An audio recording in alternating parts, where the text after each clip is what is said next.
Today, I felt like making an apple pie that will bake for 45 to 55 minutes at 375 degrees Fahrenheit.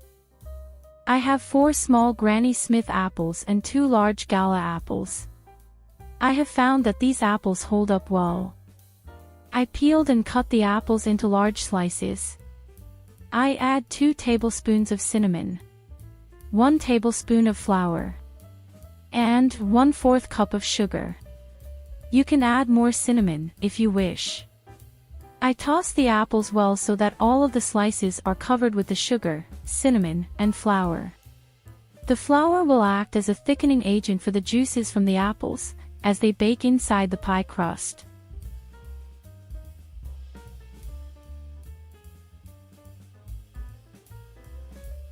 For the pie crust, I combine in a mixing bowl, 1/3 cup of shortening, 1 tablespoon of sugar, and 1 1/2 cups of all-purpose flour. Pastry flour works great, but all-purpose flour is fine. I gradually add a 1/2 cup of cold water. I keep the other half of the water alongside, in the event I may have to add a little more. I prefer a ratio of more shortening to water to produce a very flaky crust. The sugar helps with a great texture, as well.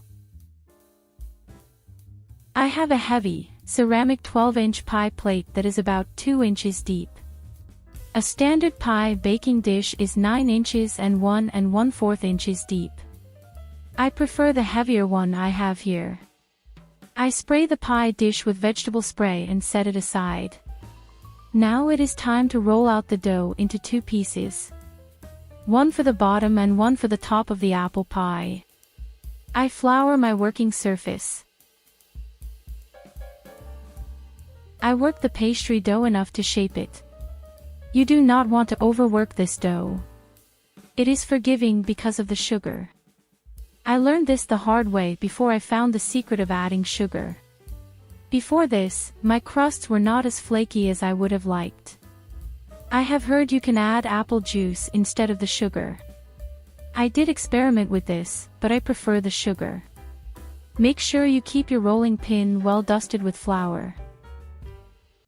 I cut the rolled out dough into 2 pieces and set the piece for the top of the pie aside.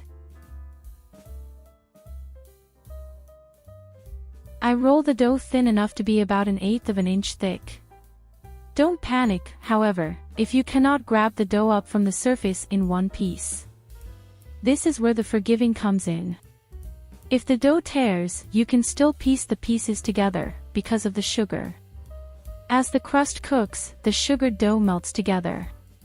But, just before you place the pie into a 375-degree, preheated oven, you will paint on an egg wash. The egg wash acts as a sort of glue.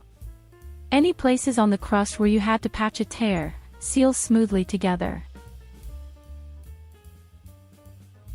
I manipulate the pie dough as I line the baking dish. Just go slowly. You will be fine. Take any pieces and work them along the walls of the dish. Patch any open spaces by using your fingers to make the crust smooth.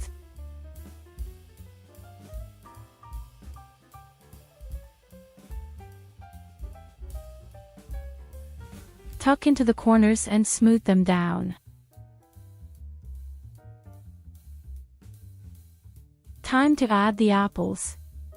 I give them another toss before I place them into the pie dish because the sugar is creating juices in the mixing bowl. Once the apples are added, I gently shake the apples to settle within the baking dish. I grab the butter and cut about a tablespoon. I will then cut the tablespoon of butter into small chunks and place the chunks around the top of the sliced apples.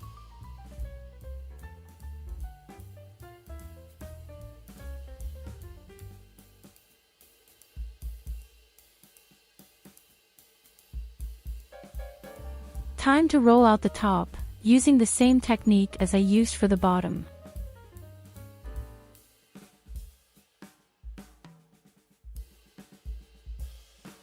On goes the top and I gently work the top crust along the edges and be sure that the top and bottom crusts are sealed together with a fork.